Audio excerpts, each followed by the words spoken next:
Assalamualaikum warahmatullahi wabarakatuh. Yang terhormat Ibu Siti Hanah, SEMM, selaku dosen pengampu dari mata kuliah Perilaku Organisasional.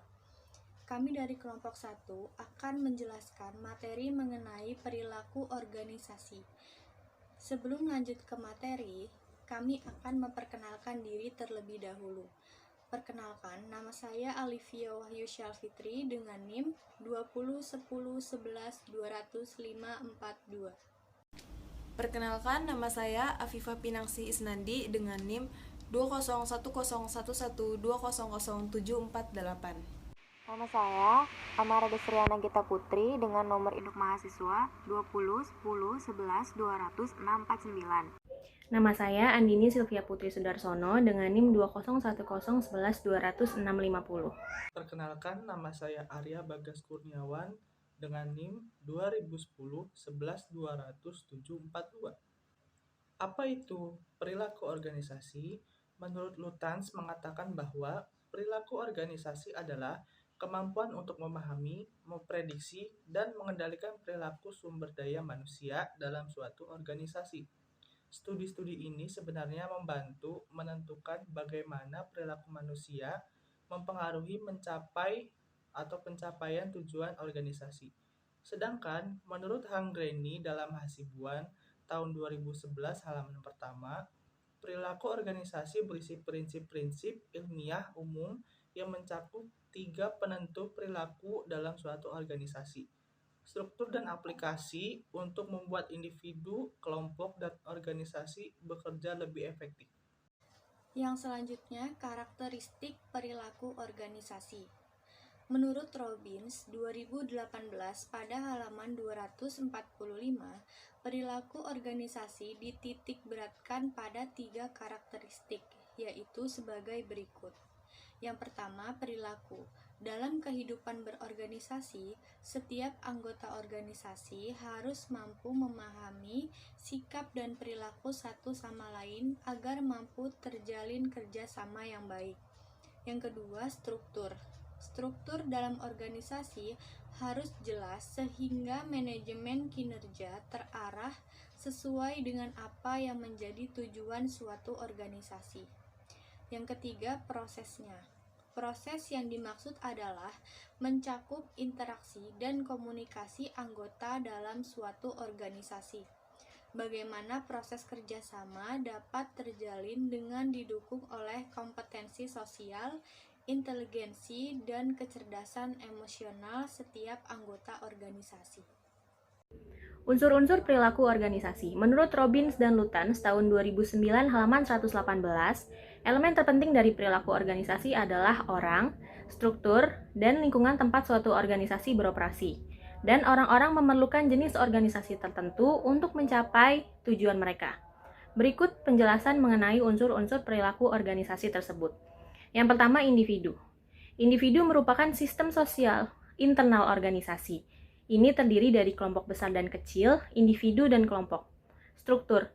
Struktur ditentukan oleh hubungan formal antara orang-orang dalam organisasi. Semua kegiatan organisasi membutuhkan berbagai jenis kegiatan. Mereka harus bekerja dengan latihan terstruktur agar efektif. Lingkungan. Suatu organisasi tidak dapat bertahan hidup di bawah pengaruh lingkungan eksternal yang dinamis. Oleh karena itu, lingkungan eksternal harus diperhitungkan ketika memeriksa perilaku orang dalam organisasi. Faktor-faktor yang mempengaruhi perilaku organisasi. Yang pertama, meningkatkan kepuasan kerja. Sebab dorongan individu untuk meningkatkan kepuasan kerja akan berpengaruh pada perubahan perilaku. Yang kedua, berkurangnya absen atau ketidakhadiran. Disiplin kerja individu dalam organisasi berpengaruh pada perilaku kerja. Dengan kata lain, apabila individu memiliki disiplin yang tinggi, maka perilaku kerjanya terorganisir dan terkoordinir dengan baik. Yang ketiga, penurunan omset. Menurunnya penghasilan atau gaji secara langsung mempengaruhi perilaku individu dalam organisasi. Individu cenderung akan kecewa dan tidak termotivasi. Yang keempat, tingkatkan produktivitas.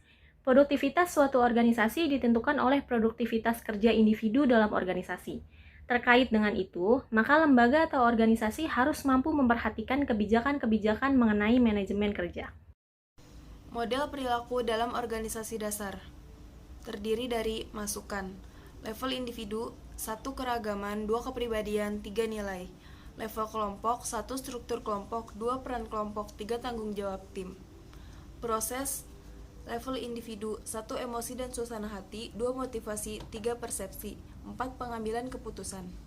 Level kelompok, 1 komunikasi, 2 kepemimpinan, 3 kekuasaan dan politik, 4 konflik dan negosiasi. Hasil level individu, 1 sikap dan stres, 2 kinerja tugas, 3 perilaku kewargaan, 4 perilaku penarikan diri. Level kelompok, 1 kohesi kelompok, 2 pendaya gunaan kelompok. Masukan. Dalam masukan variabel kepribadian, struktur kelompok dan budaya organisasi berujung pada proses. Struktur kelompok, peran kelompok, dan tanggung jawab tim ditugaskan sebelum atau sesudah sebuah kelompok dibentuk. Proses. Proses adalah tindakan-tindakan yang individu, kelompok, dan organisasi terlibat di dalamnya sebagai hasil dan masukan dan berujung pada hasil tertentu. Keluaran. Keluaran atau output adalah variabel-variabel kunci yang dijelaskan oleh beberapa variabel lainnya. Pada level individu, ditekankan pada sikap dan kepuasan, kinerja tugas, perilaku kewargaan, dan perilaku penarikan. Pada level kelompok, lebih menekankan pada kohesi dan pendayagunaan. Prinsip-prinsip perilaku organisasi. Menurut Toha 2014-36, pada prinsipnya perilaku organisasi memuat. Yang pertama, orang berbeda dalam perilaku mereka karena keterampilan mereka tidak sama. Yang kedua, orang memiliki kebutuhan bervariatif. Yang ketiga, orang-orang memiliki prospek dan berupaya memperbaiki segala sesuatu yang dapat menunjang tercapainya rencana untuk masa depan. Yang keempat, seseorang yang cenderung memperhatikan keadaan lingkungan sosial sekitarnya dan berupaya untuk terlibat dalam interaksi dan komunikasi di lingkungan sosial tersebut demi mendapatkan legitimasi atau pengakuan oleh orang lain akan keberadaannya. Yang kelima, seseorang cenderung mengekspresikan segala perasaan melalui perilaku. Yang keenam, status dan perilaku manusia bergantung pada banyak faktor. Sekian materi yang dapat kami jelaskan, semoga dapat bermanfaat untuk kita semua. Kurang lebihnya mohon maaf. Wassalamualaikum warahmatullahi wabarakatuh.